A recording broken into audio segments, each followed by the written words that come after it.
dizendo que houve alterações profundas no Código de Processo Civil novo. Uma das coisas importantes que o advogado militante deve saber é a alteração dos prazos processuais.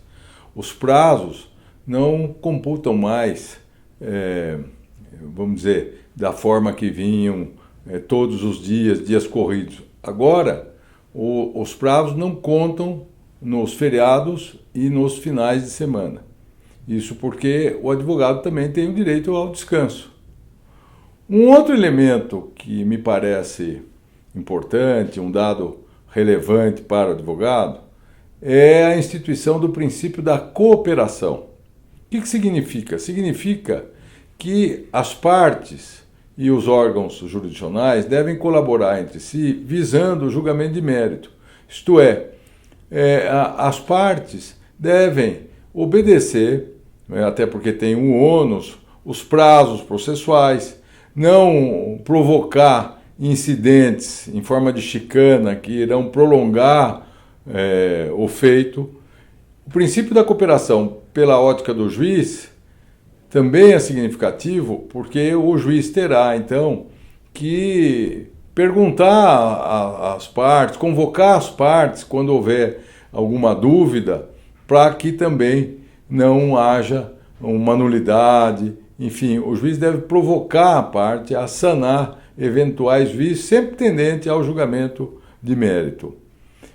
Ressalto ainda que o legislador foi muito feliz, logo no início do Código, no artigo 6, no artigo 6º, estabeleceu que o juiz não pode proferir decisão sem ouvir as partes. Ou seja, isso significa que não é mais possível, sob pena de ser decretada a nulidade, de o juiz proferir as denominadas decisões surpresas.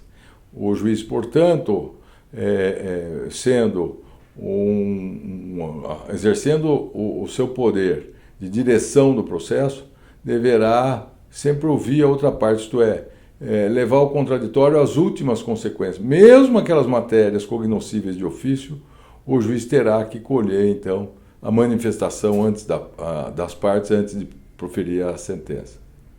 Ressalto que também um ponto que tem merecido alguma reflexão é o capítulo dos recursos. Certamente houve uma diminuição marcante no novo Código de Processo Civil, no que se refere à recorribilidade das decisões. Até porque o agravo de instrumento, que é um recurso tão comum sob a égide do Código em vigor, passa, assim como era no Código 39, a ter cabimento apenas em algumas situações taxativamente previstas na lei processual.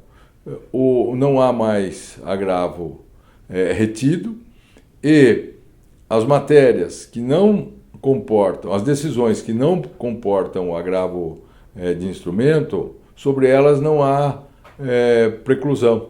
Portanto, as partes podem devolver ao tribunal ao ensejo da interposição do recurso de apelação. E, finalmente, como um quinto ponto que os advogados não podem olvidar, é a elevação da verba honorária.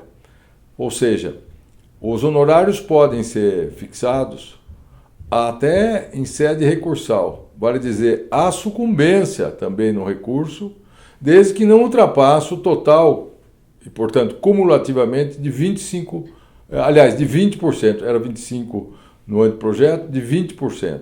É o teto, assim como hoje, mas eles podem ser arbitrados cumulativamente. Então, se porventura, apenas por ilustração, o juiz de primeiro grau deu 10% de honorários à parte vencedora e o recorrente interpôs um recurso leviano contra a jurisprudência dos tribunais superiores, o tribunal pode agravar essa situação no que se refere à verba honorária, fixando em 15%, no máximo em 20%.